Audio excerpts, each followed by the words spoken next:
चलिए दोस्तों, आज के सेशन को स्टार्ट करते हैं। मैं ओमकार मौर्य क्लासेस पर आप सभी लोगों का स्वागत करता हूं। सबसे पहले मैं आप लोग को बहुत बहुत धन्यवाद देता हूं कि कल के जो मैंने वीडियो बनाया था उस पर आप लोग का जो लाइक रहा, बिना का आप लोगों ने एक लाइक किया, सब्सक्राइब किया और शेयर भी किया। इसके लिए मैं आप लोगों का बहुत बहुत धन्यवाद करता हूँ कि आपने बिना कहे वीडियो को शेयर करते हैं और हमारे साथ इस चैनल पर जुड़े रहते हैं। कक्षा 9वीं से लेकर 12वीं तक की पढ़ाई के लिए आप जुड़े रहें। उन बच्चों का मैं तहे दिल से अपने इस यूट्यूब चैनल पर स्वागत करता हूं जो कक्षा 12वीं के हमारे यूपी बोर्ड के बच्चे हैं, जो वर्ष 2024 के बच्चे हैं। न्यू अपडेटेड क्लास है, ठीक है।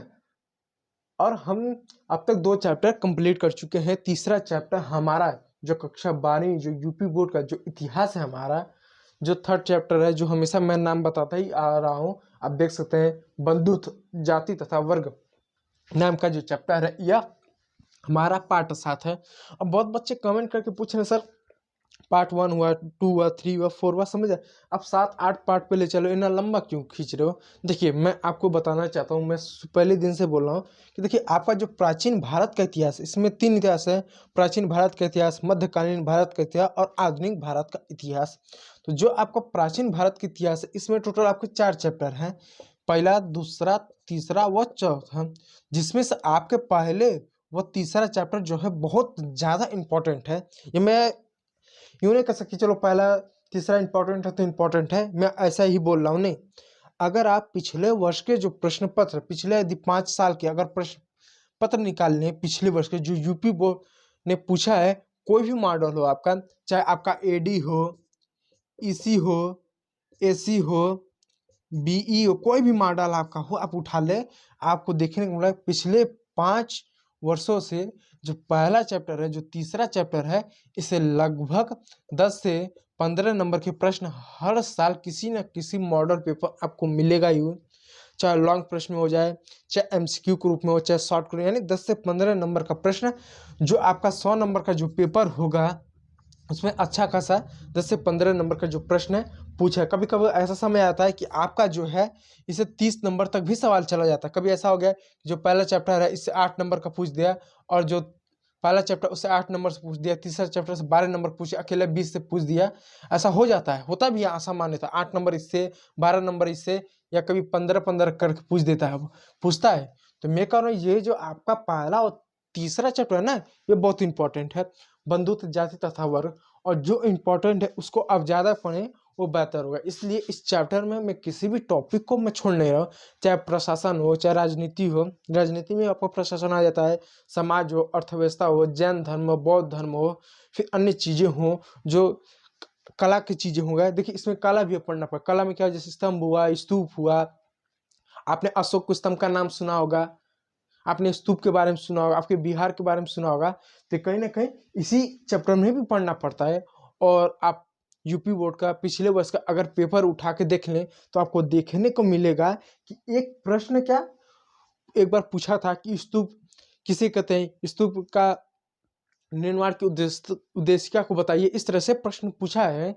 तो ये जो चैप्टर है, समाज हुआ, राजनीति हुआ, प्रशासन हुआ, फिर उसके बाद बौद्ध धर्म हुआ, जैन धर्म हुआ, धर्म ग्रंथ हुए, हो गए, साहित्य हो गए। इसके साथ साथ जो इनके इस काल में जो प्रशासन की जो संरचनाएं रही, जो स्तंभ हुए, जो बिहार हुए, उनको भी पढ़ना पड़ेगा। जो स्तूप हुए, जो मूर्ति कला हो गए, ये कहीं ना कहीं आपका चैप्टर पहला और तीसरा इंपॉर्टेंट है। आप दूसरा ना पढ़ें चलेगा, तीसरा ना, आप चौथा चैप्टर ना पढ़ें, आप यह दूसरा चौथा चैप्टर ना भी पढ़ें तो भी आपको कोई उतना नुकसान नहीं होगा, हो मैनेज कर ले सकते हैं आप यूपी बोर्ड पेपर में, प्राचीन भारत के इतिहास में। लेकिन जो पहला और जो तीसरा चैप्टर है, ये इंपॉर्टेंट है। अरे मैं यूं नहीं कर रहा हूँ, मैं आपको हमेशा कहूँगा कि आप प्रीवियस ईयर, पिछले वर्ष के जो 5 साल के, जो 8 साल के, अगर आप प्रश्न पत्र देखें, पैटर्न आपको पता चलेगा कि पहले और तीसरे जो आपका जो है, जो चैप्टर इसे प्रश्न पूछे जा रहे हैं। इसलिए अगर इसमें बहुत ज़्यादा अगर पार्ट बन जाए तो आप निराश नहीं, क्योंकि मैं इसमें बहुत ज़्यादा पार्ट बनाकर मैं किसी भी टॉपिक को छोड़ना नहीं चाहता। आपको ऐसा ना लगे कि सर आपने ये टॉपिक नहीं कराया, इससे प्रश्न आ गए, नहीं। हम एक एक टॉपिक को लेकर चलेंगे, ताकि अगर कहीं से भी प्रश्न पूछ जाए तो आपको ऐसा ना लगे कि नहीं ये नहीं पढ़ा, ये नुकसान हो, ऐसा ना हो। इसलिए ये चैप्टर जो है आपके लिए इम्पोर्टेंट है। अब इस चैप्टर में अब हम क्या पढ़ेंगे, इस पार्ट में क्या पढ़ेंगे, 7वें पार्ट में। देखिए पहले दूसरे पार्ट में तो हमने समाज, अर्थव्यवस्था, राजनीति को पढ़ा, पहले दूसरे तीसरे पार्ट में। फिर चौथे पांचवें पार्ट में बौद्ध धर्म, जैन धर्म को पढ़ा, ठीक है। छठवें पार्ट में हमने कहा अशोक के बारे में पढ़ा, यानी पांचवा छठवां जो पार्ट है उसमें अशोक के बारे में कहीं ना कहीं हमने पढ़ लिया। अब जो 7वां पार्ट है इसमें हम मौर्य कला के बारे में पढ़ेंगे। मौर्य कला, देखिए मौर्य काल नहीं है, मौर्य कला है। ये क्या है, ये मौर्य कला है। अब मौर्य कला में इसमें क्या पढ़ेंगे, देखिए कला मुख्य रूप से आपको दो ही चीज पढ़ना रहेगा, एक स्थापत्य, एक मूर्ति कला। ये आप नोट डाउन करते हुए रहेंगे, यदि आप लिख सकते हैं, क्योंकि ये आपके लिए इंपॉर्टेंट है। इसे एमसीक्यू के रूप में या वेरी शॉर्ट के रूप में या शॉर्ट के रूप में आपसे प्रश्न पूछ सकता है, और एक प्रश्न पूछा है और एमसीक्यू के रूप में भी पूछता है, ठीक है। आप इस बात का विशेष रूप से ध्यान दें। इसमें से एक प्रश्न, इसमें से 2 से 3 नंबर के प्रश्न या कभी कभी 5 नंबर के प्रश्न इस टॉपिक से यानी मौर्य कला से प्रश्न पूछा जा सकता है। जैसे पूछ सकता है सांची का स्तूप कहाँ पर है, किस राज्य में है, मध्य प्रदेश में है, सांची निर्माण के उद्देश्य का बताइए। इस तरह के कुछ प्रश्न आपके पूछ सकता है कि जो आपका स्तूप निर्माण के 2 कारणों को बताइए, इसके महत्व को बताइए। इस तरह के प्रश्न पूछता है, इसलिए 2 से 3 तक सामान्यतः और कभी कभी 5 नंबर से इस टॉपिक पर जो चैप्टर 3 है उसमें मौर्य कला पर प्रश्न पूछता है। आपको विश्वास ना हो तो पिछले वर्ष के आप प्रश्न पत्र को आप देख लें, आपको तुरंत आपको पता चल जाए कि हाँ कि प्रश्न क्या पूछता है। इसलिए मैं इस टॉपिक को मैं करवा रहा हूँ। तो मौर्य कला में इसको आपको 2 चीज़ों को पढ़ना पड़े, एक स्थापत्य, एक आपको स्थापत्य पढ़ना पड़ेगा, दूसरा आपको मूर्ति कला, मूर्ति कला पढ़ना पड़ेगा। अब सवाल उठता है कि ये स्थापत्य क्या है, स्थापत्य क्या। देखिए स्थापत्य में क्या हुआ, जैसे स्तंभ हो गया, अब जानेंगे स्तंभ क्या होता है, फिर स्तूप हो गया, विहार। स्थापत्य यानी जो भवन निर्माण की जो कला समानतः वो स्थापत्य में आता है। जैसे शाहजहां जब अपने शासनकाल में था तो उसके समय स्थापत्य क्या था, उसने लाल किला बनवा दिया, ताजमहल बनवा दिया, ये क्या उसका स्थापत्य कला था, ठीक है। तो वैसे क्या ये जब मौर्यों के प्रशासन था, जब मौर्यों का जब शासनकाल था तो उस समय स्थापत्य क्या था, तो उस समय उनके समय में भी स्थापत्य की 3 चीजें आपको समानता देखने को मिलेंगे।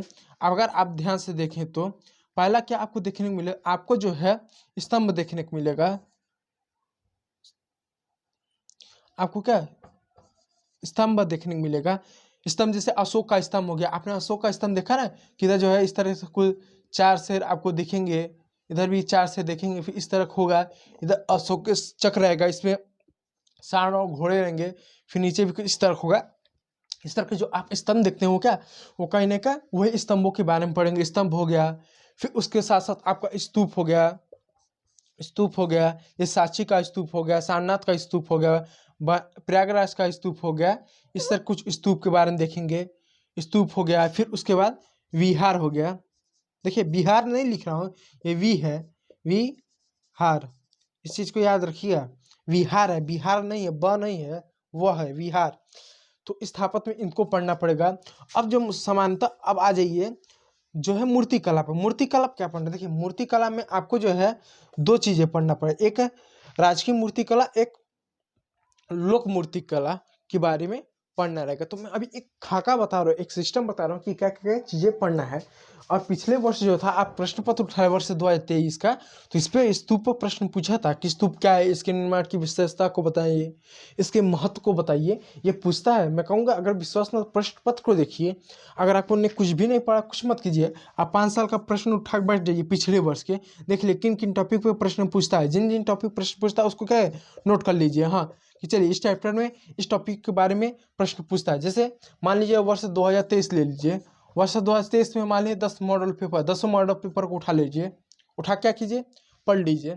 आप देखिए कि 10 मॉडल पेपर में किस मॉडल पेपर में किस टॉपिक से ज़्यादा प्रश्न है। आपको देख गया कि 10 में से 6 मॉडल पेपर पर अगर इस बंधुत्व जाति तथा वर्ग पे 10 नंबर के प्रश्न आ रहे हैं या 8 नंबर के प्रश्न आ रहे हैं, और 4 पे जो है हड़प्पा सभ्यता जो ईट मन के अस्थिया करके जो चैप्टर, उस पर हमेशा जो है 4 प्रश्न आ रहे हैं। 4 मॉडल पेपर पे आपके जो है 6 से 8 नंबर के प्रश्न आ रहे हैं, तो आप ये जान लीजिए एकदम इंपॉर्टेंट, क्योंकि 10 मॉडल पेपर बना है, 10 में से अगर 6 मॉडल पेपर पे 10 से 8 नंबर के प्रश्न इसी चैप्टर से पूछ रहे हैं तो इंपॉर्टेंट है। फिर आप पिछले चले जाइए, क्या 2022 में पूछा है, क्या 2020 में पूछा है, 21 में पेपर हुआ नहीं था, क्या आप देखिए 19 में पूछा है, 18 में पूछा है, तो पता चल जाएगा कि कौन सा टॉपिक इतिहास में इंपॉर्टेंट है।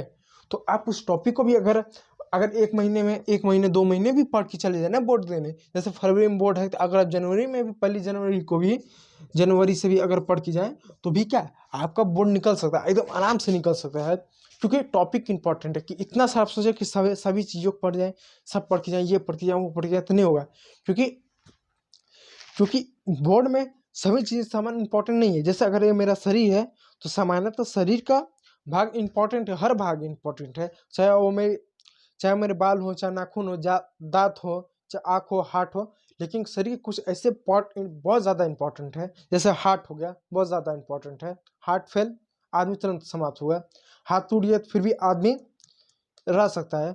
तो हार्ट और हाथ दोनों में सबसे ज़्यादा इंपॉर्टेंट है हार्ट, फेल हुआ तुरंत मरेगा, एक हाथ टूट गया फिर भी आदमी सर्वाइव कर सकता है। दोनों में सबसे ज़्यादा कौन इंपॉर्टेंट है? दिल, जो हमारे हृदय है, ये ज़्यादा क्या है, हृदय जो है ये हमारा ज़्यादा इंपॉर्टेंट है। तो इसी अनुसार इस चैप्टर में ये जो आपका विषय, इस विषय में सभी टॉपिक समान रूप से इम्पोर्टेंट नहीं, कुछ बहुत ज़्यादा इंपॉर्टेंट, कुछ मध्यम में, कुछ ना के बराबर हैं। तो जो ना के बराबर उनको भी अगर नेगलेक्ट कर देते हो तो भी कोई आपको नुकसान नहीं होगा। मैं शुरू से बोलता आ रहा हूँ। अब आगे देखते हैं, इसको आप चाहे तो नोट करना चाहे तो नोट कर सकते हैं। मैं इसको कुछ चीज़ों को जो मैंने ये समझाने के लिए इसको मैं इरेज कर दूँ, ठीक है, इसको मैं क्या इरेज कर दूँ इसको, ठीक है, ठीक है, इसको जो है मैं इरेज कर दूँ। अगर ना समझ आया तो आप कमेंट कीजिएगा, कमेंट करेंगे तो मैं आपको उसमें ज़रूर बताऊंगा। देखिए अगर कोई बच्चा कमेंट करता तो मैं बताता ज़रूर हूँ, ऐसा नहीं कि कमेंट किया कोई मैं नहीं बताता। आप कमेंट कीजिए, नहीं रिप्लाई दे पाया तो मैं अगले वीडियो आपके नाम के साथ हाँ पूछूंगा कि इन भाई इनका जो है इस तरह के क्या ये प्रश्न है इस टॉपिक पे, ठीक है। तो आपको चीज़ें ना समझ आए तो आप कमेंट करें, और मैं कहूँगा एक बार स्क्रीनशॉट इसका ले लें या नोट्स बना लें, जो भी कर सकते हैं आप इसका जो है आप कर लें ताकि आपको समझ में आ सके, ठीक है। तो मैं उम्मीद कर रहा हूँ आपको समझ में आ रहा है। यदि समझ में आ रहा है तो ओमकार मौर्य क्लासेस जो है हमारा, ओमकार मौर्य क्लासेस, मेरा नाम ओमकार मौर्य और क्लासेस आप सर्च करेंगे यूट्यूब पे तो आपका एक सन का लोगो बनेगा इस तरह के, सूर्य का जो रेड होगा वो मेरा यूट्यूब चैनल है, आप उसको ज्वाइन कर सकते हैं। तो अब धीरे धीरे करके हम एक एक टॉपिक को पढ़ते हैं। तो स्थापत्य में ये हुआ कि स्थापत्य में जैसे भवन होंगे, मकान होंगे, अन्य चीज़ का ये जो चीज़ें होंगे वो स्थापत्य में आते हैं। जैसे अगर शाहजहाँ के समय बात करना स्थापत्य के तहत, लाल किला, ताजमहल स्थापत्य उसके समय रहा, ठीक है, उसने बनवाया स्थापत्य में। उसके समय भी बहुत सी चीज़ें नहीं होंगी, लेकिन कहीं ना कहीं स्थापत्य में ये बहुत इंपॉर्टेंट रहे उसके समय। तो स्थापत्य में पहला लेते हैं स्तंभ के बारे में। स्तंभ क्या है, क्या है स्तंभ, क्या है, देखिए स्तंभ इस तरह की एक क्या आकृति होती थी, इस तरह की क्या एक आकृति होती थी, ठीक है, इस तरह के, जिसकी लंबाई लगभग 40 से 50 फीट होती थी, 40 से 50 फीट या मीटर इसकी जो है लंबाई होती थी सामान्यतः इसकी होती है, यानी फीट लंबा होता है, यानी जो स्तंभ होता था ये 40 से 50 फीट लंबा होता था। और जो स्तंभ होता था ये अशोक के शासनकाल में बनाया गया। आप चंद्रगुप्त मौर्य वंश को ले, मौर्य वंश में एक शासक हुए चंद्रगुप्त मौर्य, उनके समय क्या स्तंभ बनाया था, और जो स्तंभ बनाया जाता था सामान्यतः 40 से 50 फीट लंबा होता था, फीट का होता था, फीट का होता था 40 से 50 फीट लंबा। उसके ऊपर जो ये तो था ये गोल तरह की एक संरचना होती, इस पे क्या होते थे, 4 बाग बने होते, चार क्या बाग बने होते थे, इस तरह 4 बाग बने होते, 1 2 3 4, और एक ओर से देखने पे क्या केवल 3 ही भाग आपको दिखा देगा क्योंकि ये गोल है। फिर उसके बाद ये जो नीचे इस तरह की जो पट्टी होती थी ना इस तरह से, इस पे क्या होता था, एक और सांड होता था, फिर अशोक चक्र होता था, फिर घोड़ा होता था, फिर सांड होता था, फिर अशोक चक्र होता था, फिर घोड़ा होता था, इस तरह का ऐसे गोल संरचना होती थी इस पे। फिर इस पर कुछ लिखावट पाए गए हैं, इस तरह का अशोक स्तंभ आपको देखने को मिलेगा, ये अशोक स्तंभ था। अब सवाल उठता है कि आखिर ये जो अशोक स्तंभ है ये आखिर बनाया किस लिए गया था, इसका उद्देश्य क्या था। देखिए उद्देश्य क्या था मैं आपको बताता हूँ। देखिए किसी भी घटना के पीछे या किसी काम के पीछे कोई करता है व्यक्ति, या कोई काम करता है या करवाता है, तो उसके पीछे सामान्यतः एक उद्देश्य नहीं होते हैं, उद्देश्य कई सारे होते हैं। जैसे यदि आप खाना खाते हैं तो खाना खाने का एक उद्देश्य नहीं होता है। भोजन जो लेते हैं, जो भोजन को ग्रहण करते हैं, उसको लेने के पीछे एक उद्देश्य नहीं होता है, वह कई सारे वजह होते हैं, कई सारे कारण होते हैं। जैसे यदि आपका मात्र एक ही उद्देश्य है कि भोजन लेना है, खाना जीने के लिए, तो अगर मैं आपको सूखी रोटी भी दूँ और प्याज भी दें, तो क्या आप मर जाएंगे? नहीं मरेंगे, फिर भी आप जीवित रहेंगे। लेकिन अगर आपको मैं पनीर पूरी दूँ तो क्या करेंगे? आप मना करेंगे कि नहीं हम नहीं खाएंगे। क्यों खाएंगे? अगर जीना केवल आपका उद्देश्य तो इसे भी खाकर जी सकते हैं, लेकिन फिर भी आपको ये चाहिए। क्यों चाहिए? क्योंकि जीना है वो तो प्राथमिक उद्देश्य है, लेकिन सेकेंडरी द्वितीय उद्देश्य क्या है? मुंह का स्वाद भी मिले, अच्छा लगे, आनंद आए। तो खाना खाने का भी एक नहीं, आपको 5 6 7 कई सारे उद्देश्य मिल सकते हैं कि जिंदा रहना प्लस मुंह का स्वाद मिले, आनंद मिले, अन्य चीजें मिले। तो किसी भी काम के पीछे एक उद्देश्य नहीं होता, एक कारण नहीं होता, कई सारे कारण होते हैं। हाँ, इसमें होता है कोई कारण इतना बड़ा होता है तो कोई कारण इतना बड़ा होता है, कोई कारण एकदम इतू सा होता है। लेकिन कारण होता है छोटा बड़ा हो सकता है कि ज़्यादा बड़ा था, छोटा था, थोड़ा सा, लेकिन कारण होता है। ठीक उसी प्रकार जो स्तंभ थे इसके निर्माण के पीछे कई सारे कारण थे। कई सारे कारण में से एक कारण लीजिए, छोटा भी हो सकता है, बड़ा भी हो सकता है। ये था कि जिस समय अशोक का शासन था उस समय भारत में 3 धर्म थे। एक था हमारा सनातन धर्म, आप हिंदू धर्म कह सकते हैं, सनातन धर्म। दूसरा जैन और बौद्ध धर्म था। तो जो ये जितने भी जो ये दोनों धर्म थे, बौद्ध एवं जैन धर्म, लगभग इनकी विचारधारा एक जैसी थी। निर्वाण की प्राप्ति, मोक्ष की प्राप्ति। आप मेरा पिछला वीडियो लेक्चर देख के आप समझ सकते हैं। तो एक ही उद्देश्य था, निर्वाण की प्राप्ति, मोक्ष की प्राप्ति। इससे ज्यादा क्या कोई उद्देश्य नहीं था। तो ये लोग क्या करते थे, बड़े पैमाने पर मूर्ति पूजा हुआ, पुरोहितवाद हुआ, वर्ण व्यवस्था हुआ, छुआछूत हुआ, अंधविश्वास हुआ, कर्मकांड हुआ, तीर्थ यात्रा, इसका ये क्या करते, खुल कर आलोचना करते थे कि ना इनको न मत मानो, आप किसी मूर्ति की पूजा ही मत करो, आप वर्ण व्यवस्था को ही मत मानो, अंधविश्वास को मत मानो, कर्मकांड को मत मानो, तीर्थ यात्रा को न मानो। जबकि वहीं पर जो सनातन धर्म था इस पे वो बल देता था कि नहीं मूर्ति पूजा करना है। मूर्ति पूजा उनका मानना है कि ईश्वर जो है वो हमें जब तक दिखता नहीं है तो हम ऐसे कैसे पूजा कर सकते। यदि किसी व्यक्ति को कर दिया जाए कि हम आप ईश्वर की पूजा करें, जब तक हमें उसका कोई रंग रूप आकार नहीं दिखेगा तो हम सामान्यतः हम क्या पूजा नहीं कर सकते। जबकि वही बता दिए कि ईश्वर जो है इस तरह के मान लीजिए दिखते हैं, आप इसको बुरा मानता नहीं, इस तरह के दिखते हैं, तो हमारी जितनी भी श्रद्धा, आस्था, भावना जो भी कुछ होता है इससे एकदम केंद्रित हो जाता है। पूरा जो हमारा ताकत है क्या ऊर्जा केंद्रित हो जाता है, एक आस्था रहती है। तो सनातन धर्म में ये था, लोग कहते हैं कि सनातन धर्म में ये था, जैसे सनातन धर्म में ये था। और एक साथ साथ क्या था कि कर्मकांड हो गया, अन्य चीजों के, तो उससे लोगों की एक जीने की उम्मीद हुआ, एक इच्छा हुआ। जैसे आप एक एग्जाम्पल तौर पर मान लें, जैसे कोई व्यक्ति है अगर महीने का अगर 1 लाख कमाता है तो वो बहुत ज्यादा धार्मिक नहीं हुआ। हो सकता है कि एक दो अपवाद जैसे जो मैंने 1 लाख कमाए, 10 लाख कमाए, 50 लाख कमाए, वो धार्मिक हो, लेकिन बहुत ज्यादा अंधविश्वासी नहीं होगा, बहुत ज्यादा झाड़ फूक इस पे या बाबा पर विश्वास नहीं करेगा। लेकिन जो महीने का 1 लाख कमा रहा है, अब ऐसा हो जाए कि हर महीने केवल 5,000 ही कमा पा रहा है, ये वो भी नहीं कमा पा रहा है, 4 महीने से बैठा हुआ है, जैसे जैसे उसकी कमाई में यानी तनख्वाह में गिरावट होती जाएगी, वो धीरे धीरे क्या अंधविश्वासी होने लगेगा। वो झाड़ फूक करवाएगा, लोगों को दिखाएगा, लोगों को बताएगा मेरे साथ ऐसा क्यों हुआ। वजह क्योंकि पहले 1 लाख तो वो भी नहीं हो रहा है। तो समाज में चीजें होती हैं, तो लोगों का उस समय भी अगर अंधविश्वासी थे या कर्मकांड मानते थे तो लोगों को एक ऐसा एक ताकत मिलता था कि हाँ बुरा परिस्थितियां आए तो ईश्वर पर भरोसा रखेंगे, ये करेंगे तो हमारे साथ अच्छा होगा। मन्नतें मांगना, तीर्थ यात्राएं करना, अन्य चीजें करना, ये सनातन धर्म की अपनी एक उस समय जो थे उपासना पद्धति थी। जबकि गौतम बुद्ध थे, जैन धर्म थे, उन्होंने इसका विरोध किया। कहा नहीं, देखिए कि उन्होंने कहा कि इस संसार में कुछ भी हो रहा है तो उसके पीछे एक ही कारण, लालसा, इच्छा। इंसान इच्छा ही करता है कि मैं 1 लाख कमा रहा हूँ, अगले महीने में 10 लाख कमाऊँ। अगर 1 लाख कमा रहा, 10 लाख कमाने को उसने कठोर परिश्रम किया, कुछ भी किया, यदि 10 लाख ना कमा पाया तो आदमी दुखी होगा। फिर उसके बाद तमाम समस्या आएंगी। तो उन्होंने कहा कि ऐसी इच्छा ही ना करे जो अमानवीय इच्छा हो, जो कभी पूरी ही नहीं हो सकती। जैसे कोई व्यक्ति अगर चाहता है महीने का 1 लाख कमाना, तो वो चाहता है तो 1 लाख कमा नहीं लेगा, उसके लिए उसे कठोर परिश्रम करना पड़ेगा। कठोर परिश्रम करके उसे कोई काम सीखना पड़ेगा, योग्यता हासिल करनी पड़ेगी, तब जाके वो महीने का 1 लाख कमाने योग्य बनेगा। फिर वो हर महीने 1 लाख कमाता रहे, उसके लिए उसको क्या हर महीने कठिन परिश्रम करना पड़ेगा, तो हर महीने उसको 1-1 लाख रुपए मिलता रहेगा। जहाँ पर उसने परिश्रम करना बंद किया, जो भी उसने धन संग्रह किया वो धीरे-धीरे समाप्त हो जाए, एक समय बाद समाप्त हो जाएगा। तो फिर क्या, आदमी फिर दुखी होगा। तो आदमी की इच्छा क्या हो कि वो महीने का 1 लाख कमाए और उसके पास धन हो, तो धन हो इसके लिए परिश्रम करेगा। वो परिश्रम जब करेगा किसी योग्यता के लिए, तो वो योग्य बनेगा पैसे कमाने के लिए। जब तक वो परिश्रम करता रहेगा तब तक पैसा रहेगा। जहाँ परिश्रम करना बंद किया, पैसा धीरे समाप्त हो जाएगा, फिर इंसान दुखी होगा। तो दुखी होने का मेन क्या है कि आदमी के पास इच्छा है कि उसके पास 1 लाख हो। तो उन्होंने कहा कि ऐसी कोई इच्छा ही ना रखे जो अमानवीय इच्छा हो, जो पूरी ना हो सके, और इच्छा रखे तो उसके लिए संघर्ष करे। तो उन्होंने कहा अपनी इच्छाओं पर संयम रखें, अपनी इच्छाओं पर नियंत्रण रखें, तो आदमी कभी दुखी नहीं होगा।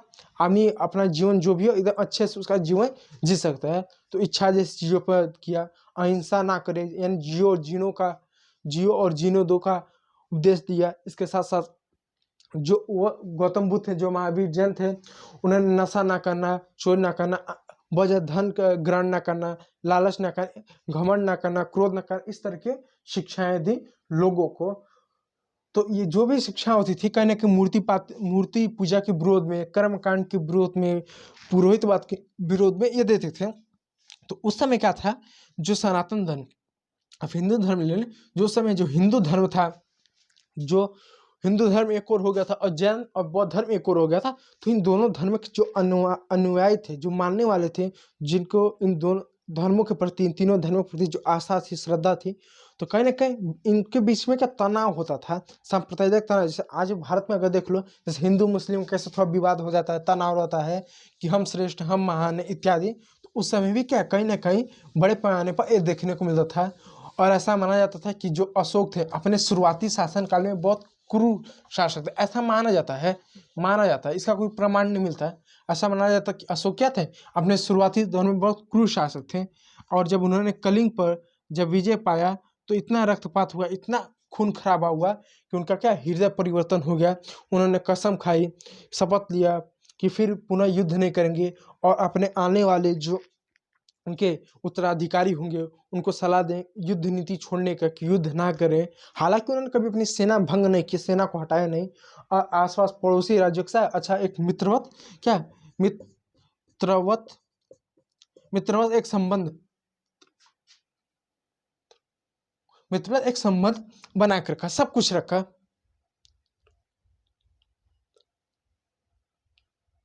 मित्रवत एक संबंध मित्रवत एक संबंध बना के क्या उन्होंने एक रखा, उन्हें एक क्या मित्रवत एक संबंध बना के रखा, ताकि किसी के साथ ऐसा कुछ हो ना। तो उन्होंने जब शासक बने तो उन्होंने बड़े पैमाने पर बौद्ध धर्म का प्रचार किया, प्रसार किया, सब कुछ किया, ताकि चीज़ें सब कुछ ठीक रहे। जब प्रचार प्रसार करते थे तो उस समय जो सांप्रदायिक तनाव था, बौद्ध धर्म का प्रचार करना, उस समय समाज में कुरीतियों को दूर करना, अन्य चीज दूर करना, प्लस भाई बंधुता हो, अन्य चीज हो, इसके लिए क्या करते थे, ये स्तंभ का निर्माण करवाया है, ताकि लोगों का एकजुटता रहे, लोगों को भाई बंधुता रहे। और इस कहीं ना कहीं इस अशोक स्तंभ के माध्यम से बौद्ध धर्म की भी हमें क्या जो हमें क्या जानकारी मिलती है। तो कई कारण इसके, मैंने बताया ना, किसी घटना के पीछे एक कारण नहीं होता है। तो इस ये अशोक स्तंभ निर्माण का है, और भी कारण थे, जैसे बौद्ध धर्म का प्रचार करना, शिक्षा देना, सांप्रदायिक तनाव को कम करना, अन्य चीजें करना, इनका एक मुख्य उद्देश्य रहा। साम्राज्य विस्तार करना, साम्राज्य विस्तार हुआ, जो भी चीजें रहे, इसके लिए क्या जो अशोक थे, इस अशोक स्तंभों का एक अपने राष्ट्रीय चिन्ह के रूप में इसका अपने समय में प्रयोग किया। और वर्तमान में ये जो अशोक स्तंभ है आज भी भारत का राष्ट्रीय चिन्ह है। फिर इसमें जो चक्र लगे जिसमें 26 तिल्लियां हैं, ठीक है, आप देखो 26 तिल्लियां हैं, 24 की 26 आप जरा देख लीजिएगा, मुझे कन्फर्म नहीं याद है। तो 24 की 26 आप एक बार देख लीजिएगा, जो तिल्लियां हैं वो क्या भारत जो अशोक चक्र है, ठीक है, ये जो अशोक चक्र है ये आज भी भारत के राष्ट्र ध्वज में लगा हुआ है। ये सब चीज़ों का क्या आज भी हमने क्या 1991 1950 में हमने क्या इसको अपनाया, 26 जनवरी 1950 को क्या हमने इस चीज़ों को क्या हमने अपनाया। तो स्तंभ ये था।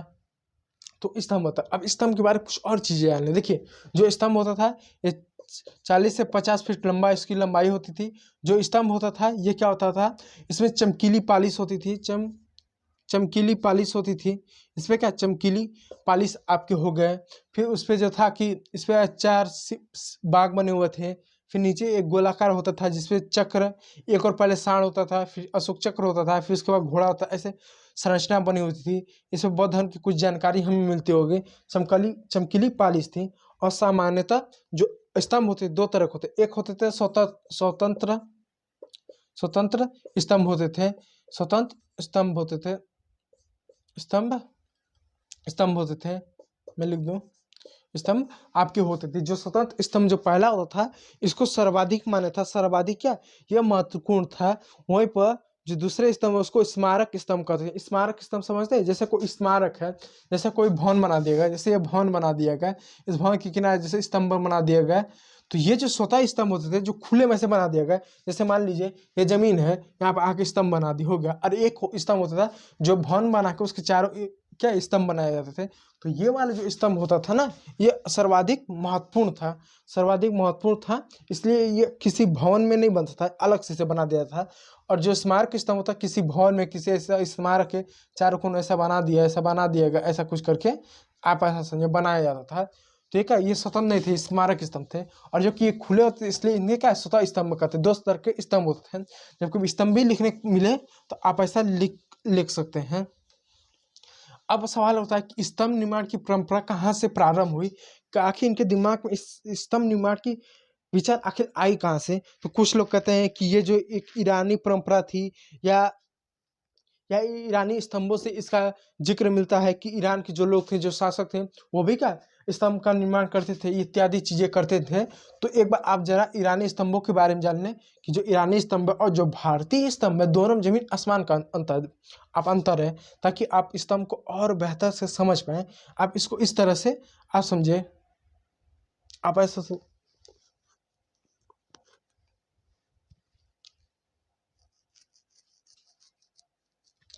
ऐसा समझिए। देखिए, जो ईरानी स्तंभ थे उसमें अंतर क्या था। ईरानी स्तंभों के शीर्ष पर मानव की आकृति थी, यानी जो ईरानी स्तंभ था इसके शीर्ष पर क्या थी, मानव की आकृति होती थी। जबकि यहाँ पे क्या थी, जानवरों की आकृति थी। दूसरा क्या था, ईरानी स्तंभ स्मारक स्तंभ का हिस्सा था, यानी जितने भी ईरानी स्तंभ थे ये क्या स्मारक किसे, स्मारक बन गया, उस पर बन गया, उस पर बन गया। इसमें भी बहुत सारे दो तरह के होते थे, एक स्मारक स्तंभ, एक स्वतंत्र स्तंभ होते थे, स्तंभ होते थे। तीसरा सबसे बड़ा क्या कारण था कि मौर्यों की तरह उसमें चमकीली पालिश नहीं होती। इस पे क्या मौर्यों की तरह नहीं, जो मौर्य होते थे ना, ये चमकीली इस पे पालिश लगाते थे, ये चमकीली पालिश वाली कुछ नहीं होता था। और चौथा कारण था कि ईरानी स्तंभों के कई खंड और उसको जोड़ा गया था, यानी कई सारे खंड था, ऐसा कई सारे खंड था, ऐसा ऐसा कई सारे खंड को इसको जोड़ा जाता था, कुछ इस तरह से समझिए। जबकि ये खड़ा एक एक सीटा में होता था, यानी एक खड़ा एक आपका ना, हमारे तो सीटा ये सल इसे कहते हैं, इस तरह होता था। ये कैसे टुकड़ों में होता, या खंड होता था, खंड नहीं होता था, एक खंड होता था, इस तरह होता था। तो दोनों में अंतर आपको देखने को मिला। अगर कभी आपको स्तंभ के बारे में लिखने के दे, इतना सारी चीज़ें लिख सकते हैं। और ये स्तंभ जो है 300 ईसा पूर्व में, यानी आज से 300 ईसा पूर्व में, आज से लगभग जो है 2300 साल पहले इसके निर्माण की प्रक्रिया प्रारंभ हुई। तो स्तंभ के बारे में कुछ भी लिख सकते, 10 पॉइंट बता दिए, आप उसको लिख सकते हैं। ठीक है, अब चलिए स्तूप के बारे में। अब स्तूप को समझते हैं कि आखिर स्तूप क्या है। देखिए स्तूप क्या है कि देखिए, जो स्तूप है आप इसको समझिए। देखिए जो स्तूप होता था सामान्यतः जो होता था, जब गौतम बुद्ध थे ना, जब उनका देहांत हुआ, हालांकि गौतम बुद्ध ने यह माना किया था कभी मूर्ति पूजा नहीं करेंगे, कभी कर्म कांड को नहीं मानेंगे, तीर्थ यात्रा को नहीं मानेंगे, जो भी हो उन्हें इस तरह की चीज़ों का विचार दिया। लेकिन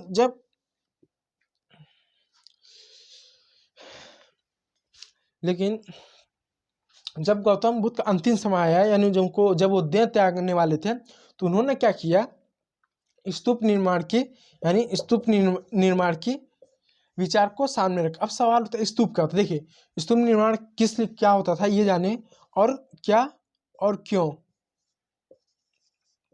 पहले आप जाने क्यों, फिर क्या है, आप समझ जाएंगे। देखिए जब गौतम बुद्ध का समय आ गया, जब वो देह त्यागने वाले थे, तो उन्होंने समानता स्तूप निर्माण की इच्छा व्यक्त की। अब जो स्तूप होता था, इसमें क्या होता था, जो गौतम बुद्ध थे उनसे संबंधित जैसे उनके वस्त्र हो गए, उनके कुछ उपयोगी जो सामान हो गए, या जब वो मर जाते थे तो मरने पर उनके शरीर का कोई अंग हो गया, चाहे वस्त्र हो गया, चाहे शरीर का कोई भाग हो गया, इसको एक संरचना बनाई जाती थी। उसमें क्या उनके उन अंगों को, उनके द्वारा उपयोग किए वस्तुओं को क्या करता था, एक याद के तौर पर क्या कर रख दिया जाता था, रख दिया जाता था ताकि, और इसका उद्देश्य ये रहा होगा कि आने वाली पीढ़ी क्या सीखे।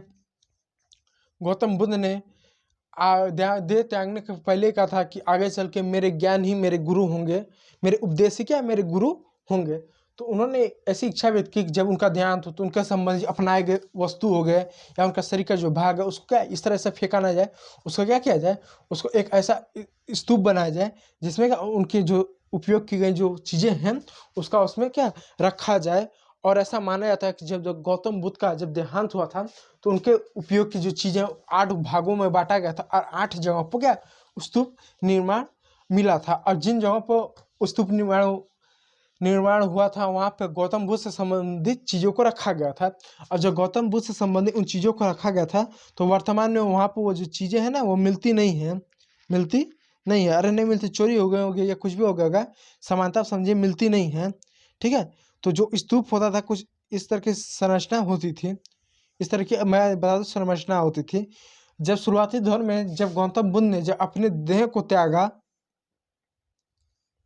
जब देह को उन्होंने त्यागा, देह को, तो उस समय जो था स्तूप कोई बहुत विस्तृत नहीं होता था। उस समय स्तूप बनाया था एक मिट्टी का भवन निर्माण जैसी संरचना बना दी जाती थी, इस तरह के क्या स्तूप होते थे। लेकिन समय बीतते बीतते जैसे उनके धर्म का प्रसार हुआ, लोग मानने लगे, तो धीरे धीरे कुछ ऐसे शासक हुए। जैसे 300 ईसा पूर्व में, ईसा पूर्व एक शासक हुए, शुंग वंश के एक शासक हुए जिनका नाम था, मैं नाम आपको बता दूं, मैंने नोट्स जो बनाया उसमें मैंने लिखा है। एक शासक थे, शुंग वंश के शासक थे जिनका नाम था अग्निमित्र। शुंग वंश के राजा अग्निमित्र नाम के एक व्यक्ति थे जिन्होंने कुछ इस तरह के, जो पहले क्या था, जब जैसे गौतम बुद्ध का ध्यान था इस तरह मिट्टी के कुछ चबूतरा बनाना था, उसमें बॉक्स में उनके उपयोग की चीज़ों को रख देता था। उन्होंने 100 साल बाद क्या किया, कहा ये सब ऐसा मत करो, इसको इस तरह से संरचना का कुछ ऐसा बनाओ। जब इस तरह संरचना से बनता था तो क्या होता था, ये जो होता था इस तरह की संरचना होता था। आप इस तरह समझिए,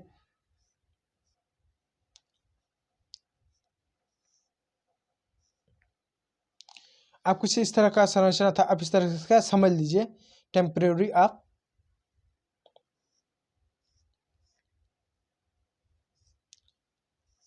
ऐसा समझ लिए। तो ये द्वार होता था।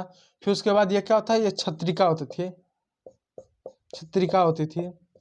ये क्या हर्मिका होता था,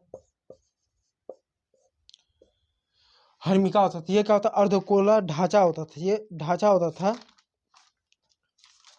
क्या होता था, अर्धगोलाकार ढांचा होता था, अर्धगोलाकार, अर्धगोलाकार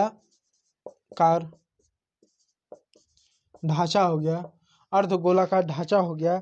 फिर ये मेघी से कहते थे, मेघी कहते थे। ये द्वार होता था, द्वार होता था। इस तरह से क्या स्तूप क्या होता था। और इसके साथ इसके चारों ओर क्या एक लकड़ी के और पत्थर के बने क्या रेलिंग होता था। जैसे मान लीजिए भवन है, इसके चारों इस तरह से क्या कुछ रेलिंग होता था, ऐसे क्या रेलिंग होता था। उसके बीच में क्या प्रदक्षिणा पद होता था, यानी लोग घूम कर उसकी परिक्रमा कर सकते थे, कुछ इस तरह की जगह भी होती थी। और इसमें क्या होता था, जो ऊपर होता है हर्मिका में, इधर ही क्या गौतम बुद्ध के जो कीमती वस्त्र थे, जो उनके अंग हो गए या उनके द्वारा उपयोग की वस्तु थे, उसमें रखा जाता, जो कि अब वर्तमान में क्या वो चीज़ें नहीं है। यानी ये स्तूप तो आपको देखने को मिलेगा लेकिन वो चीज़ें नहीं वहाँ पर गायब हो गई, जैसे चोरी वोरी हो गए, इस तरह की चीज़ें देखने को मिलती थी। आप समझे इसको बनाया क्यों जाता था, उसका उद्देश्य क्या था। उद्देश्य कई सारे, मैंने बताया कि किसी भी काम के पीछे एक उद्देश्य नहीं होता था, उद्देश्य कई था। गौतम बुद्ध ने शरीर त्यागने के पहले उन्होंने इसकी कल्पना की थी कि इस तरह से क्या कोई स्तूप बने। अब जब स्तूप बने तो उनका उद्देश्य रहा होगा कि उनकी आने वाली पीढ़ी सीखे, कुछ शिक्षा ले, उनके उद्देश्यों का पालन करे, अनेक चीज़ें करें, इस तरह के कुछ उद्देश्य रहे होंगे। ठीक है, अब स्तूप के प्रकार जान लीजिए। जो स्तूप होते थे वो दो प्रकार, एक शारीरिक, एक होता है परिभौमिक, बुद्ध के द्वारा उपयोग में लाए गए, वस्तु, यानी जो स्तूप होता है दो तरह का होता है, एक परिभौमिक हो, एक शारीरिक हो गया। अब शारीरिक परिभौमिक क्या हो गया, शारीरिक जो स्तूप होते थे उसमें बुद्ध के जो शरीर थे उसमें उनके अंगों का रखा जाता था। जो शारीरिक स्तूप थे, ये भारत में 8 स्तूप बने, जिसमें बुद्ध के शरीर के 8 अंग अलग अलग क्षेत्रों में बना के रखा गया। लेकिन वर्तमान में ना उनमें कोई भी अंग या उनके शरीर का कोई भाग नहीं है, वो चोरी हो गया ऐसा माना जाता है, ठीक है, क्योंकि है नहीं तो मतलब चोरी हो गया। और जो पारभौमिक जो थे उसमें क्या थे, बुद्ध के द्वारा उपयोग की गई क्या कुछ वस्तु होते थे। वस्तु में क्या, जैसे कपड़े हो गए, अन्य जो चीज़ें जो अपने जीवन में वो उपयोग करते थे। तो स्तूप दो तरह से, एक शारीरिक हो गया, शारीरिक हो गया, एक पारभौमिक, पारभौमिक, पारिभौमिक, पारिभौमिक हो गया। तो शारीरिक और पारिभौमिक हो गया, ठीक है। ये दो तरह के स्तूप होते थे। अब स्तूप के बारे में कुछ अन्य चीज़ों को आप जो है जान लीजिए। वस्तुओं में निर्मित 3 उद्देशिक बुद्ध के जीवन से संबंधित महत्वपूर्ण स्थलों पर निर्मित है। 4 पूजनार्थक संकलित, ठीक है। आप जानिए मौर्यकालीन स्तूप के बारे में। पुरातात्विक एवं साहित्यिक साक्ष्यों से अशोक को निर्माण का उल्लेख, अशोक को से पूर्व एवं मौर्य से भी पूर्व स्तूपों के निर्माण का उल्लेख मिलता है। यानी जो हमारा जो साहित्यिक स्रोत है, साहित्यिक जो स्रोत है, यानी जो हमारा साहित्यिक स्रोत और जो पुरातात्विक है, पुरातात्विक जो स्रोत है, इन स्रोतों के माध्यम से हमें ऐसी जानकारी मिलती है कि अशोक से पहले और चंद्रगुप्त से पहले स्तूप का निर्माण रहा होगा। बस वह इनके समय में क्या इसकी परंपरा जो थी ना बढ़ी, थोड़ा सा बढ़ा। यानी मैं हमेशा कहता हूँ कि कोई भी घटना होती है ना तो एक बैग ऐसा नहीं होता है कि जैसे कोई घटना होती तो ऐसा नहीं होता है कि एक बैग ऐसे हो गया, नहीं, ऐसा नहीं होगा। कोई घटना होगी कुछ इस तरीके से, ऐसे ऐसे, फिर बढ़ते बढ़ते ऐसे ऐसे ऐसे आप करते करते फिर एक बार ऐसे होती है, ठीक है। तो इस तरह की घटना कोई बढ़ती है अगर ग्राफ की मदद से। अगर आप, मैंने आपको ये समझाया है तो उससे पहले भी स्तूप के निर्माण की परंपरा रही, लेकिन इनके शासनकाल में क्या वो परंपरा बढ़ी। अब पहले किस लिए बनाए जाते थे कोई नहीं जानता, लेकिन इनके काल में क्या स्तूप निर्माण की परंपरा बढ़ी। जैसे बुद्ध के शारीरिक अवशेषों पर आज स्तूपों के निर्माण का उल्लेख मिलता है। अशोक के स्तंभ लेख में कनक मुनि स्तूप का उल्लेख मिलता है। अशोक के जो स्तंभ है लेख पर कनक मुनि की स्तूप है, यानी जो अशोक के स्तंभ लेख है उस पर कनक मुनि, कनक मुनि स्तूप का उल्लेख मिलता है। यानी अशोक के जो लेख हैं, अशोक के जो स्तंभ लेख, यानी जो स्तंभ होता था इसमें कुछ लेख होते, कुछ लिखा जाता था, लिखा गया था। इस पे क्या होता था, एक जो कनक मुनि स्तूप का क्या जिक्र मिलता है। अब कनक मुनि कौन है आप उसको सर्च कीजिए, आपको पता चलेगा, ठीक है। अब आ जाइए बौद्ध स्रोतों में अशोक को, यानी जो जितने भी बौद्ध स्रोत यानी जो बौद्ध धर्म है जितने भी स्रोत है, इसे अशोक को 84,000 स्तूपों का निर्माण होता है कि अशोक ने ऐसे 84,000 स्तूप बनाए थे। हालांकि ये अतिशोक्ति प्रतीत हो, अतिशोक्ति का मतलब बढ़ा चढ़ा बताया गया, क्योंकि अगर इतने सारे स्तूप बनाए गए थे 84,000 स्तूप, तो हमें को तो मिलना चाहिए। क्योंकि भारत में अगर देखा जाए तो 6 लाख गाँव है, 6 लाख डायरेक्ट लिख दूँ, 6 लाख गांव है, यानी 6 लाख गांव है तो यानी 6 लाख गांव, यानी हर 8 गांव में एक स्तूप होना चाहिए। इस हिसाब से अगर आप भाग दो 84 को तो इस हिसाब से हर 8 गांव के बाद एक स्तूप मिलना चाहिए, लेकिन नहीं मिलता है। तो एक तरह से क्या अतिशयोक्ति प्रतीत होता है कि बढ़ा चढ़ा बताया गया, ठीक है। लेकिन फिर भी कुछ ऐसे क्षेत्र हैं जहाँ पर अशोक के काल में कुछ स्तूप की जानकारी मिलती है, जैसे सारनाथ हो गया, सांची हो गया, बोध गया हो गया, तक्षशिला इत्यादि स्थलों से स्तूपों के निर्माण के साक्ष्य मिलते हैं। अब जानिए इन स्तूपों में स्तूप स्थापत्य से संबंधित सभी विशेषताओं के साक्ष्य हैं, जैसे रेलिंग है, तोड़ना है, अर्धगोलाकार है, ढांचा, हर्मिका है, छत्र है। इन सभी चीज़ों की जानकारी मिलती है, जो कि मैंने अभी आपको मैप बना के जो कि मैंने आपको बताया था। अब आगे देखिए अशोककालीन स्तूपों के निर्माण में ईंटों एवं लकड़ी का प्रयोग किया गया था। यानी अशोककालीन जो जितने भी स्तूप होते हैं उसको निर्माण में लकड़ी प्लस आपके पत्थर दोनों के उपयोग किए थे। लकड़ी जो कि अब है नहीं, वह नष्ट हो गई, क्योंकि लकड़ी आपको रखे ना तो कुछ समय बाद वह नष्ट होने लगते हैं। ये आपको भी मालूम है, पत्थर समानतः नष्ट नहीं होते हैं यदि कोई उन्हें नष्ट ना करे तो। तो लकड़ी जो बने थे, जो संरचना थी, तो एक समय बाद क्या होने लगे, वो नष्ट होने लगे।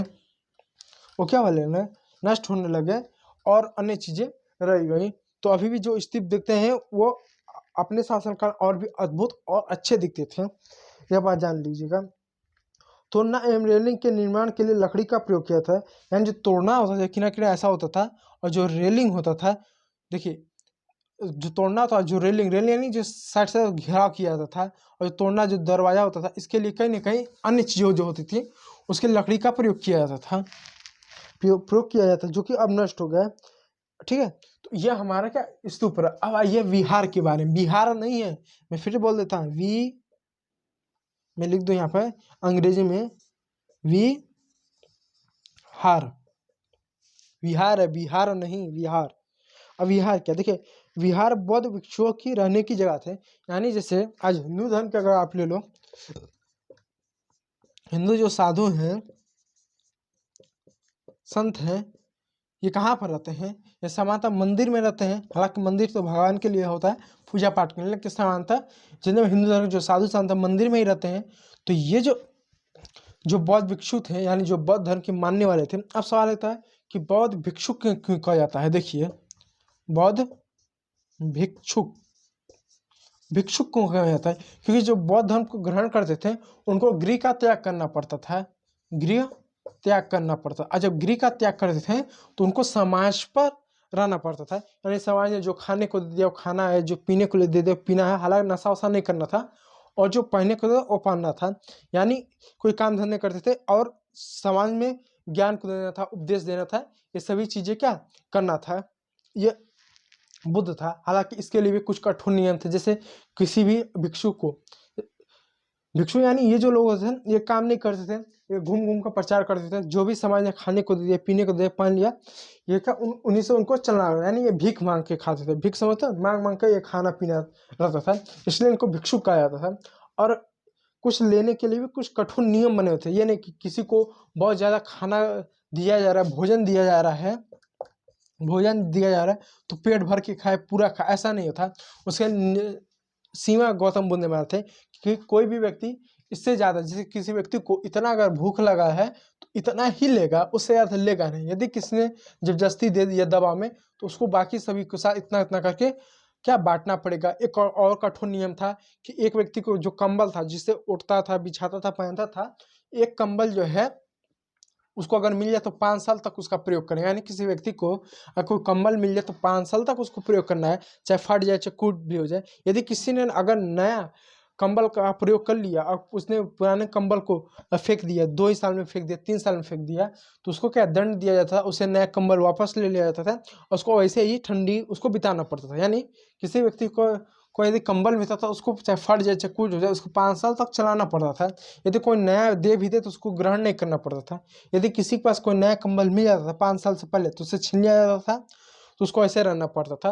अब मान लीजिए किसी ने नया कंबल ले लिया, पुराना फेंक दिया, तो पुराना फेंक दिया, नया उसे छीन, ना तो पुराना ना तो अब नया है, तो ऐसे रहे तब तक जब तक 5 साल पूरे ना हो जाते। तो इस तरह से कठोर नियम था कि नशा बिल्कुल नहीं करना है, फिर उसके साथ साथ पेट भर खाना नहीं खाना है, कंबल 5 साल पहले चेंज नहीं करना है। इस तरह का क्या कठोर नियम होते थे।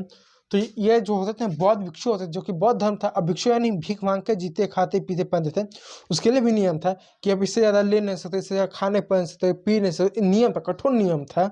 ऐसा नहीं कि समाज जितना देता जाता खाते पीते, ऐसा नहीं था। तो इनको भिक्षुक कहा जाता कि वो भीख मांग के खाते पीते जीते थे। तो जो बिहार होता था ये बौद्ध भिक्षुओं के रहने के स्थान थे। अब सवाल ये रहे क्यों, देखिए जो गौतम बुद्ध है ये 12 महीनों में से केवल 8 महीने ही अपने उपदेश देते थे। जो 4 महीने होते थे या जो 3 महीने होते थे ये बारिश का समय होता था, तो बारिश का समय उपदेश दे नहीं सकते, कहीं जा नहीं सकते थे, तो बारिश का समय समानता ये कहीं निवास करते थे। ठीक है, तो ऐसे बौद्ध भिक्षु की रहने की जगह थे जहाँ पे सारे सारे क्या बौद्ध भिक्षु रहते थे। और ये जो बौद्ध भिक्षु जहाँ रहते थे जिसको बिहार कहा जाता था, ये कई सारे धर्मों से संबंधित है, हिंदू धर्म, बौद्ध धर्म, जैन धर्म, अन्य संप्रदायों से इसका क्या संबंध था। ऐसा नहीं कि केवल इन्हीं से संबंध था, तो इनको क्या बिहार कहा जाता था। और जो विहार होता था, बिहार नहीं विहार, इनको क्या विहार कहा जाता था। और जो बिहार होते थे ये कई तरह के होते थे। एक विहार होता था होता था, जो समानता क्या गुफा विहार करते थे। जैसे कोई गुफा है उसको काट कर ये बना दिया जाता था। एक होता था जो लकड़ी का बना, बाद में ये पक्के मकान के बनने लगे। तो जो बिहार में मिलते थे दो तरह के मिलते थे। एक गुफा बिहार होता था, जैसे मान लीजिए कोई गुफा है, गुफा मतलब कोई ये मान लीजिए ये चट्टान है, मान लीजिए ये कोई चट्टान है, अब इसको काट के ये बिहार बन गया तो इसको गुफा बिहार करते थे। एक होता था कोई जमीन है, इस पर लकड़ी का बना दिया या पक्के ईंटों का बना दिया, इसको बिहार करते थे। तो बहुत से ऐसे शासक हुए, राजा वर्ग जो आर्थिक रूप से मजबूत थे, इन्होंने ऐसे बहुत सारे बिहारों को क्या दान में दिया, बना बना के, और लोगों ने क्या इसका प्रयोग किया। आज भी आपको बहुत सारे बिहार मिलेंगे। एक गुफा बिहार हो गया, फिर कुछ आपको आपको उस तरह के देखने में बिहार निर्मित हो जाएंगे। ये बिहार विहार आपको देखने को मिल जाएंगे। और इसी विहार के नाम पे, विहार के नाम पे जो हमारा बिहार है, मैं बिहार राज्य की बात कर रहा हूँ, ये वह है, ये वह है।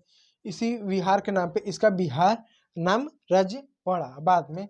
तो बिहार, जो विहार होता था, ये सामान्यतः बौद्ध भिक्षुओं की एक रहने की जगह थे, जहाँ पे सारे सारे क्या बौद्ध भिक्षु क्या रहते थे। तो मैं पहले बता, ये रहने की जगह थी। ये हिंदू धर्म, जैन धर्म, बौद्ध धर्म, सनातन अन्य धर्मों से क्या इन संप्रदायों से इसका संबंध था। तो गुफा विहार हो गया और संरचनात्मक बिहार हो गया। अब जानिए मौर्यकालीन बिहार के बारे में। मौर्यों में अशोक एवं उसके पौत्र, यानी जैसे कि ये पिताजी हैं, इनके ये बेटा हो गए, फिर उनके बेटा, यानी बेटे का बेटा जो होता है ये पौत्र या ग्रैंडफादर, और ये उसका चाइल्ड, चाइल्ड जो भी आप अंग्रेजी में कहें वो हो गया। तो उस समय क्या अशोक हो गए, ये हमारे अशोक हो गए, अशोक हो गए, उनके पोते दशरथ, इन दोनों ने मिलकर क्या किया था एक जगह पर, क्योंकि पहले ये बना फिर कुछ समय बाद दशरथ ने भी क्या किया, इन्होंने क्या किया था कि बिहार में गया, बिहार में बात कर रहा हूँ, बिहार राज्य की बात कर रहा हूँ। बिहार राज्य में एक गया नामक स्थान है, यहाँ पे इन्होंने क्या किया था, यहाँ पर इन दोनों ने मिलकर बराबर की पहाड़ी, बराबर की एक पहाड़ी है, पहाड़ी उसको काट के क्या उन्होंने क्या किया था, नागा अर्जुन बराबर की पहाड़ी एवं नागा अर्जुन के पहाड़ियों में बिहारों का निर्माण का, यानी बराबर की पहाड़ियां हो गई, बराबर की पहाड़ियां हो गई, नागा अर्जुन पहाड़ियों को काट के बिहारों का निर्माण क्रम से इन दोनों ने आगे पीछे अपने समय के अनुसार करवाया। ठीक है, इन्होंने क्या किया, निर्माण करवाया। आप इस चीज को ध्यान रखिएगा। अब आगे देखिए, निर्माण करवाया। अशोक ने बराबर की पहाड़ियों ने सुदामा, कर्ण चौपर एवं विश्व झोपड़ी नामक 3 विहार बनाए। यानी बराबर की पहाड़ियों में सुदामा हो गया, आपका लिख सकते हैं, सुदामा हो गया, कर्ण चौपर हो गया, कर्ण चौपर हो गया, और क्या कर्ण चौपर हो गया। इसके साथ साथ क्या, जो आपका विश्व झोपड़ी है, विश्व झोपड़ी, ये 3 तरह के क्या बिहारों क्या इन्होंने क्या निर्माण करवाया। ये कहाँ पर, बराबर की पहाड़ियों को काट कर। अब आगे देखिए, निर्माण करा इसी पहाड़ी में दशरथ ने लुमेश ऋषि नामक विहार का, लुमेश ऋषि नामक, ये दशरथ ने करवाया। किसने करवाया, दशरथ ने, यानी दशरथ, दशरथ, दशरथ लुमेश ऋषि नामक विहार निर्माण करवाया। स्क्रीनशॉट आप चाहें तो लेना चाहे तो आप ले सकते हैं। ठीक है, आप एक क्या,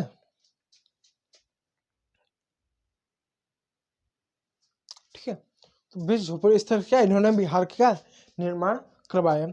और बिहार के बारे में 2 चीजें एक बार जान ली, विशेषताएं जान लिए। देखिए, नागार्जुन, एक पॉइंट और लिख लीजिए, नागार्जुन पहाड़ियों में दशरथ ने गोपिका गुफा का नामक विहार, यानी नागार्जुन पहाड़ियों में गोपिका गुफा नामक विहार भी क्या उसने क्या निर्माण करवाया। ठीक है, इसको भी आप क्या याद कर सकते हैं। गोपिका, मैं लिख दूं, गोपिका विहार दशरथ,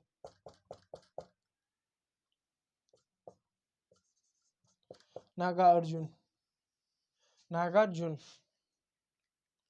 नागार्जुनी है, नागार्जुनी, नागार्जुनी पहाड़ियों में। ठीक है,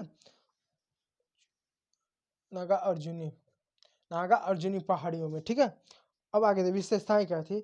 संस्कृति प्रवेश द्वारा छोटे छोटे कमरे, आंगन, दीवारें एवं सतत की घिसावट ताकि उसे समकालीन बना सके। चमकीली पालिश से रेशमी, यानी जो इसकी से छोटे छोटे कमरे होते थे ताकि जो गुरु हैं वहाँ रह सकें। उसके बाद चमकीली पालिश होती थी, सतहों की घिसावट होती ताकि कोई बैठ सके। छोटे छोटे कमरे होते थे, उसके रोशनी के छोटे छोटे खिड़कियाँ होती थी। इस तरह की चीज़ें होती थी। अब आगे देखिए, गुफा में शासकीय लेख भी मिलते हैं, जैसे आजीवक संप्रदाय को दान में दिए जाने का उल्लेख, यानी इसमें कुछ लेख भी मिलते हैं। आजीवक संप्रदाय को दान में दिए जाने का लेख मिलता है। और धार्मिक सहिष्णुता की भी नीति, आजीवक संप्रदाय का अस्तेप भाषा लिपि की भी जानकारी मिलती है। ठीक है। अब अन्य अब देखिए, अब अन्य चीज है। पटना के कुमार पटना से चंद्रगुप्त मौर्य काल में निर्मित विशाल राजभवन के अवशेष पतनग्रस्त अवस्था में मिलते हैं। इस तरह की भी क्या जानकारी हमें क्या स्तूपों से मिलती है, यानी स्तूपों में जो लेख हैं उसके माध्यम से क्या हमें बहुत सारी चीज़ों की क्या सॉरी जो विहार है, इन विहारों के माध्यम से हमें क्या बहुत सारी चीज़ों की क्या हमें जानकारी मिलती है। ठीक है, इसलिए ये भी टॉपिक जो है आपका इम्पोर्टेंट होता है। और जान लीजिए, बड़े पैमाने पर उपयोग किया गया था तथा मेगास्थनीज ने पटना के नगर नियोजन एवं नगर प्रशासन की जानकारी दी थी। और जो मेगास्थनीज था इसने भी क्या बिहारों की जानकारी दी बड़े पैमाने पर। अब इसी के अनुसार जो है मौर्य काल में आपका जो स्तंभ रहा, जो स्तूप रहा और जो बिहार रहा, बिहार राज्य जिसके नाम पर ही बिहार नाम पड़ता है राज्य के, ये जो टॉपिक होते हैं ये आपका समाप्त हो जाते हैं। अब जो है मौर्य काल में एक अंतिम टॉपिक आपका जो बच गया है वो कौन सा टॉपिक है? वो टॉपिक है आपका जो है वह आपका अंतिम टॉपिक है वह है मूर्तिकला। अब हम मूर्तिकला को देखें। मूर्तिकला में दो चीज है, एक राजकीय मूर्तिकला, एक लोक मूर्तिकला, यानी राज्य द्वारा बनाए गए मूर्तियां, एक लोगों द्वारा बनाए गए मूर्तियां। तो जो राजकीय मूर्तिकला है और जो लोक मूर्तियां हैं, जो मूर्तिकला नाम का जो टॉपिक है ये जो है इसको क्या हम कल देखेंगे। इसको हम कल देखेंगे क्योंकि वीडियो बहुत ज़्यादा लंबा हो जाता है, आप लोग को भी देखने में बहुत बोरिंग होता है, इसलिए मूर्तिकला वाला जो टॉपिक है इसको हम कल देखेंगे। और जो है इसी के साथ साथ जो आपका जो टॉपिक है कल ये जो है समाप्त हो जाएगा कल। इसी के साथ इसी के साथ साथ क्या कल आपका जो टॉपिक है पूरी तरह से समाप्त हो जाएगा। और जब समाप्त हो जाएगा तो हम क्या करेंगे, जो आपका जो मौर्य कला है वो समाप्त हो जाएगा। मौर्य कला यानी ये जो थर्ड चैप्टर है क्या 10 मिनट का ही टाइम लगेगा, उसके बाद क्या 10 मिनट में समाप्त, 10 मिनट बाद ही कल समाप्त हो जाएगा। उसके बाद हम चौथा चैप्टर को पढ़ेंगे। उसके बाद आपका प्राचीन भारत का जो इतिहास है ये पूरी तरह से क्या समाप्त हो जाएगा। फिर मैं वही कहूँगा, यदि वीडियो अच्छा लगे तो एक लाइक, एक सब्सक्राइब और कमेंट करके बताइएगा। यदि किसी भी प्रकार का आपको डाउट है, देखिए डाउट होगा ना तो आप कमेंट करेंगे तो अगले वीडियो में आपके नाम के साथ हो सके हाँ कि आपने पूछा है मैं बता सकूँ, तो मुझे भी ठीक लगेगा, आपको भी ठीक लगेगा। क्योंकि कमेंट में अगर ऐसे में कोई और डाउट रहा तो कैसे कोई बता सकता है, लेकिन उसमें भी मैं प्रयास करता हूँ आप लोगों के जो प्रॉब्लम है उसको सॉल्व करने के लिए। इससे कोई कमेंट हो आप कीजिएगा, मैं उसको पढ़ता हूँ समय लेकर, और जो है आपका जो सवाल है उसके जो है प्रश्नों के जो सवाल है उसको मैं अगले वीडियो में उसको कवर करता हूँ। तो कहूँगा वीडियो अच्छा लगा तो लाइक, एक सब्सक्राइब, और वीडियो देखने के लिए अपना समय देने के लिए बहुत बहुत धन्यवाद। Thank you for watching my video. हमारे जो ओमकार मौर्य क्लासेस को आप सब्सक्राइब कर सकते हैं। डेली हमारे यहाँ लाइव क्लासेस चलती हैं, कक्षा 9वीं से कक्षा 12वीं तक आप कोई भी सब्जेक्ट लें, लाइव क्लास।